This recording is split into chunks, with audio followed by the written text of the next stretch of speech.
The Story of the Nguyễn Family, 1967-1968, The Year of Grief. 1967, The Loss of Thanh. My Eldest Brother's Journey. After leaving home in 1965 to seek independence and purpose, in 1966, my brother had briefly traveled from Saigon to Vũng Tàu aimlessly, with no future in his mind, his spirit restless and adventurous.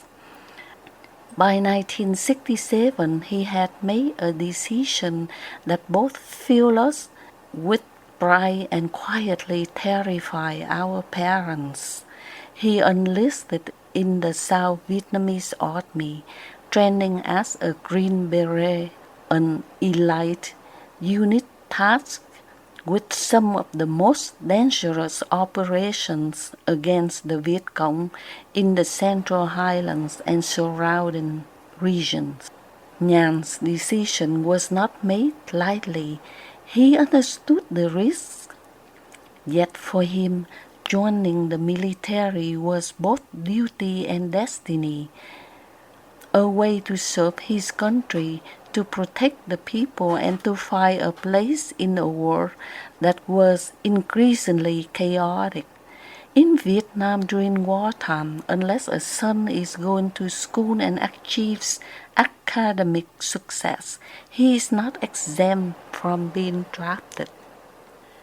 Training and farewell.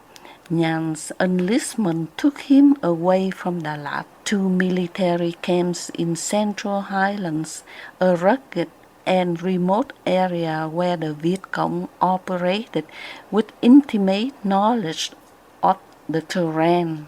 Training was brutal.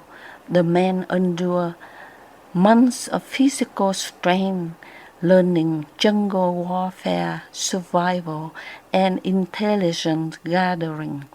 He wrote letters infrequently, but each one carried a mixture of pride, longing, and quiet reassurance. Back home, we gather each evening, waiting for any news. The house at 2 Huỳnh Thúc Kháng Boulevard seemed both large and empty in his absence. The pine trees whisper in the wind as though sharing secrets of the world beyond. My mother's quiet prayers filled the garden, her voice trembling with both faith and fear. The tension outside mirrored our internal anxiety. 1967 was a year of intensifying conflict in South Vietnam. American forces, now fully engaged, conducted large-scale operations across the country. Helicopters clattered in the skies almost daily, carrying troops into villages and jungle clearings, while artillery fire and explosions in the distance become part of the background rhythm of life. Even in Đà Lạt, which was relatively insulated, the presence of military convoys and news of casualties made the war impossible to ignore. The battle and the news of his death. In late spring of 1967, the news came, the kind of news no family ever wishes to receive. Thanh had died during the operation against Viet Cong forces in Kon Tum. He had been on a mission with his unit, engaging in the skirmish that turned deadly. The details was sparse: a brief telegram, a local officer delivering the message, and the unbearable weight of absence. The house fell silent. For days, no one spoke above the whisper. My mother sat in the garden, rosary beads slipping through her fingers as tears traced lines down her face. My father's face, always composed, was drawn and pale. He carried himself through the rooms, moving quietly from one task to another, as if by keeping busy he could deny the reality that his eldest son was gone. The younger sibling did not fully understand. We asked why our brother would not return for meals, for bedtime stories, for family gatherings. My mother could only hold them close, murmuring, "He is in a better place. He is brave. We must keep him in our hearts." But even she could not fully grasp the emptiness left behind, and in that year I was 9 years old. The personal and national tone. Nhan's death was more than a private tragedy. It was part of the national one. In 1967, the war raged across South Vietnam. Battles in the Central Islands along Mekong Delta and in cities like Huế and Da Nang claimed thousands of lives. Each telegram arriving at family home carried the echoes of the same sorrow we felt. A microcosm of grief replicated across the country. For our family, the loss was devastating. Nhan had been the eldest, the anchor, the one who had bridged childhood and adulthood. Without him, the family seemed slightly unmoored. Responsibilities shifted again. Younger siblings need more guidance, more reassurance. Our mother's sadness was a quiet, constant presence, a weight that settled over every room of the house. Yet life continued in its relentless march. The war did not pause for grief, nor did daily tasks relent.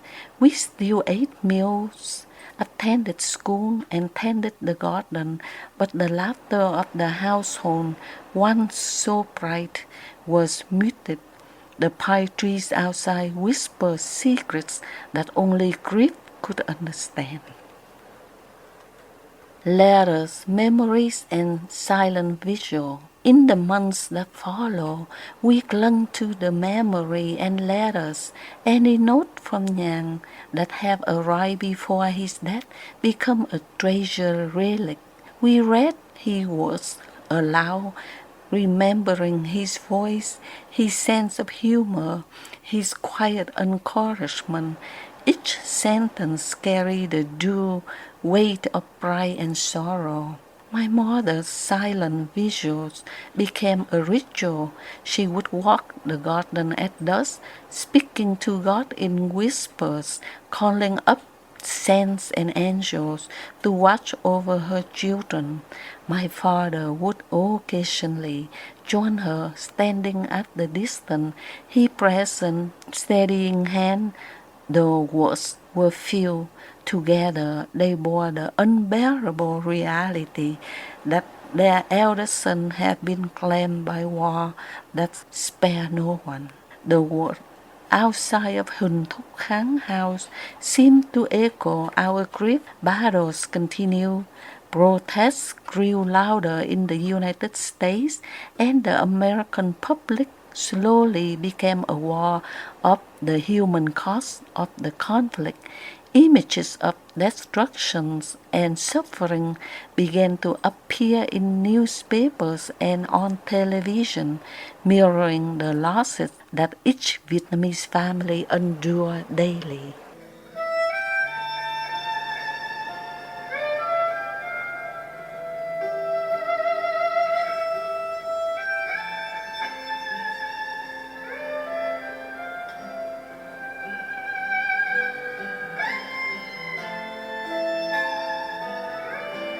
The year of 1968 arrived like a storm, carrying with its sorrow that would etch itself permanently into our family's memory. In the span of just 2 short years, my mother had lost 2 of the people she loved most, eldest son Thanh in 1967, and now in 1968, her own mother, my grandmother, who had been constant present in our lives. The passing of grandmother. My grandmother had lived in Saigon, a city that had always seemed distant from the cool pie-scented streets of Dalat, yet she was a steady figure in our childhood memories, her laughter echoing through the narrow hallways of her home, the gentle patter of her hands preparing meals, her stories of our ancestors that were a tapestry of heritage and tradition. Her death in early 1968 came quietly but carried the weight of finality. My mother spent weeks in Saigon to take care of her, but she couldn't stay longer due to the kids and husband in Dalat needing her. That day, she left to go to the airport to go back to Dalat. Her mother took her last breath. For my mother, who had already endured the loss of a son, this second blow pierced even deeper. She stayed in Saigon for the funeral by herself, sending a telegram back home letting my father know and ask him not to come because he needed to stay with the kids and his job. The streets of the city were already tense, filled with rumors and impending attacks and military activity. Despite the turmoil outside, the ceremony was a solemn reminder of continuity. Prayers chanted softly, incense rising in thin spirals, relatives comforting one another in shared grief. My mother clung to my grandmother's memory, repeating fragments of advice and blessings she had received over the years. She carried both the sorrow of a daughter and the compounded grief of losing a son just months before. The weight of two losses. Returning to Dalat, the silence in the Huỳnh Thúc Kháng house felt heavier than ever. 10 siblings lived together, yet the emptiness of absence was tangible. Each room reminded us of those we had lost. Nhan's bedroom still untouched since his departure. The letters we had kept from him, now relics of memory.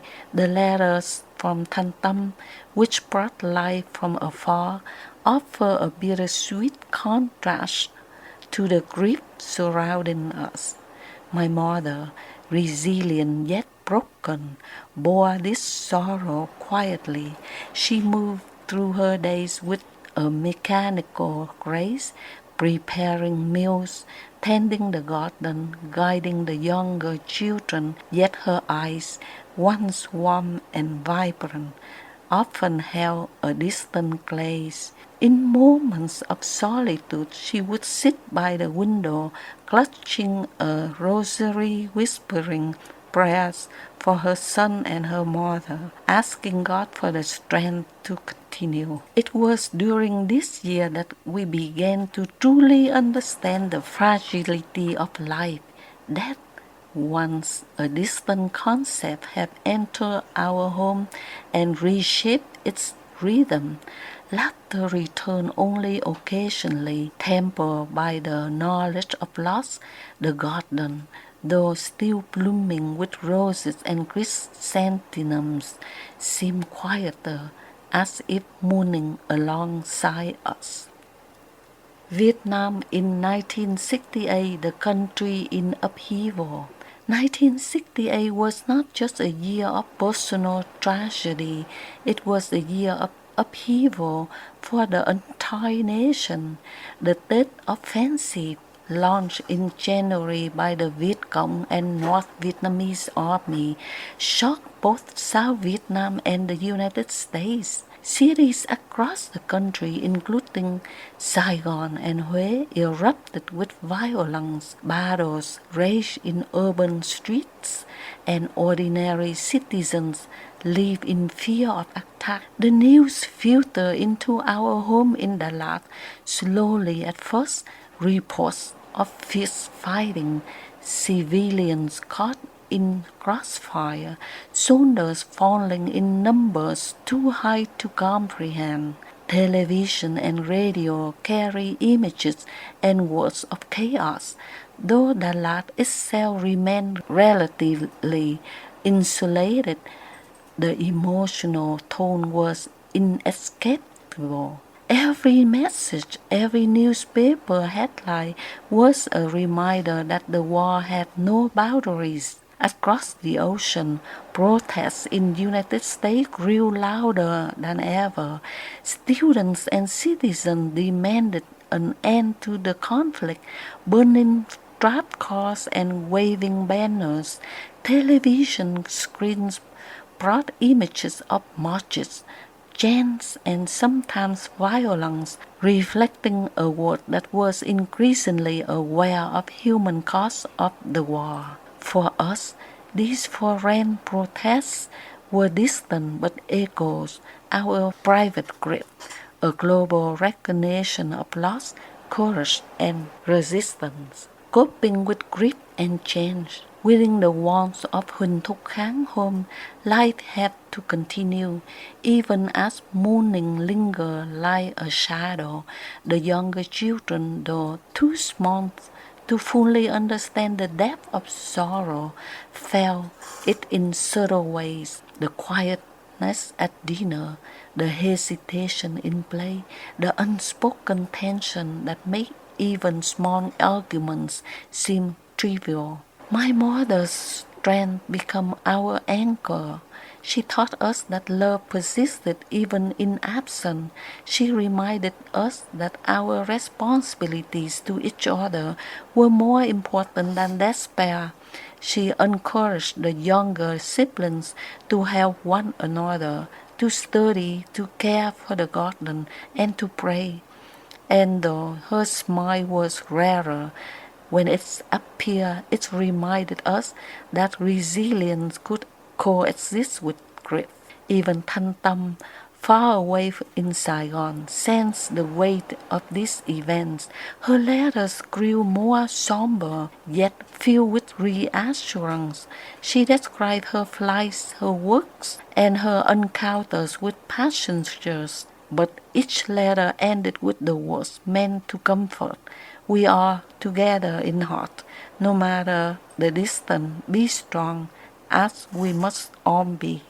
Reflection on the 1968, the loss of 1968, my grandmother, and earlier my brother, reshaped our family permanently. My mother had lost her firstborn, and her own mother carried the invisible scars of sorrow. My father, though outwardly steady, shared a quiet despair, understanding that life's fragility had been made brutally clear. And yet, amidst grief, there was endurance. The garden bloomed again each season, a reminder that life continued even after death. The younger children learned lessons in compassion, responsibility, and love that no book could teach. Even in the midst of the country at war, our family found moments of connection, a shared meal, a prayer in the evening, laughter when it spontaneously arose. In 1968, therefore, was the year of dualities. It was a year of mourning and reflection, yet also a year of quiet resilience. It was the year our family fully realized the unpredictability of life and necessity of holding one another close. The Huỳnh Thúc Kháng house, with its glass walls and pie-scented air, stood as witness both sorrow and endurance, a place where memory, love, grief intertwine.